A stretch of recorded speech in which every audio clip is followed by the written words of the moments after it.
गवाह का बयान शुरू होने से पहले कमरे में एक अजीब सी शांति थी, जैसे हर चीज सांस रोककर बैठी हो।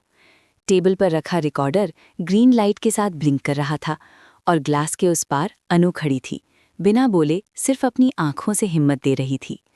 आर्या ने फाइल का नाम डबल चेक किया, टाइम स्टैम्प्स वेरीफाई किए और फिर कामली कहा, आप जब रेडी हों।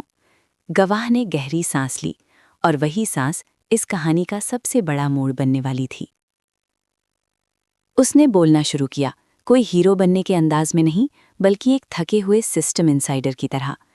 हर फाइल में कुछ वर्ड्स होते हैं जो कभी लिखे नहीं जाते, उसने कहा, जैसे होल्ड, मैनेज और लेटर। ये वर्ड्स ऑफिशियली कुछ नहीं कहते, पर अनऑफिशियली सब कुछ कह देते हैं। उसने डिटेल में बताया कि कैसे अप्रूवल्स को डिले करके प्रेशर बनाया जाता था, कैसे कंप्लायंस को पेपरवर्क के जंगल में गुम कर दिया जाता था और कैसे मीटिंग के बाद एक साइलेंट नॉड का मतलब होता था काम हो जाएगा। आर्या ने क्रॉस चेक क्वेश्चंस पूछे, बिना इंटरप्ट किए, बिना जजमेंट के। आपको कब लगा कि ये गलत है?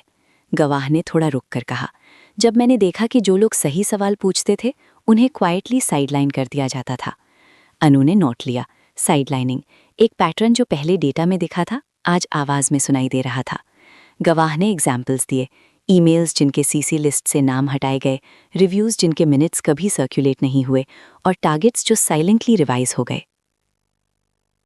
रिकॉर्डिंग के बीच में गवाह की आवाज थोड़ी कांप गई। मैं बोल सकता था, पर मुझे लगा मैं अकेला हो जाऊंगा। अनु ने ग्लास के उस पार से सॉफ्ट जेस्चर किया, you are not alone. Arya ने कहा, आज आप अकेला नहीं हैं। ये लाइन रिकॉर्डर पर भी कैप्चर हुई, एक रेयर मोमेंट जहां एम्पैथी भी एविडेंस बन गई। गवाह ने आगे कहा, सिस्टम लाउड नहीं होता, वो थकाता है। जब थक जाओ तब गलत सही लगने लगता है। ब्रेक के बाद बयान और गहरा हो गया। गवाह ने एक स्पेसिफिक टाइमलाइन शेयर की, डेट्स और इवेंट्स के साथ, जो लेवल 2 के डॉक्यूमेंट से परफेक्टली मैच हो रही थी। यहाँ मुझे कहा गया कि फाइल क्लोज कर दो, उसने कहा, पर रीजन कभी लिखित नहीं दिया गया। आर्या ने तुरंत मैचिंग लॉग पुल किया, सेम डेट, सेम गैप। अनु ने क्वाइटली कहा, कोरॉबोरेशन अचीव्ड। कमरे में किसी ने सेलिब्रेट नहीं किया, ये जीत नहीं, जिम्मेदारी का प्रूफ था। जेल में मीरा को जब पता चला कि प्रोटेक्टेड टेस्टिमनी रिकॉर्ड हो चुकी है, उसने अपनी आंखें बंद कर लीं। अब कहानी बोल रही है, उसने खुद से कहा। गार्ड ने पूछा, आपको डर लग रहा है?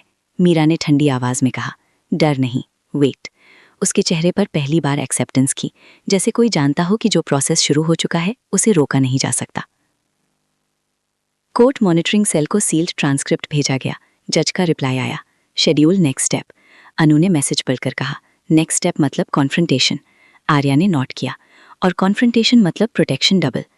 कोर्ट टीम को इंस्ट्रक्शंस गए, no leaks, no names, stage disclosure, only when court directs. Gayatri माँ ने ये सब सुनकर कहा, सच को संभालना भी एक कला होती है। एपिसोड का एंड एक रिस्ट्रेंट बट पावरफुल सीन पर होता है। रिकॉर्डर ऑफ होता है, ग्रीन लाइट बंद। गवाह चेयर से उठता है, थोड़ा लाइटर लगता हुआ। अनु ग्लास के उस पार से एक छोटा सा नोट करती है। आर्या फाइल सील करता है, लेबल लगाता है, प्रोटेक्टेड टेस्टिमनी 1। जेल के कॉरिडोर में मीरा खिड़की से बाहर देखकर धीरे से कहती है, अब आवाज का सिलसिला शुरू होगा। स्क्रीन ब्लैक होती है और एक लाइन फ्लैश होती है,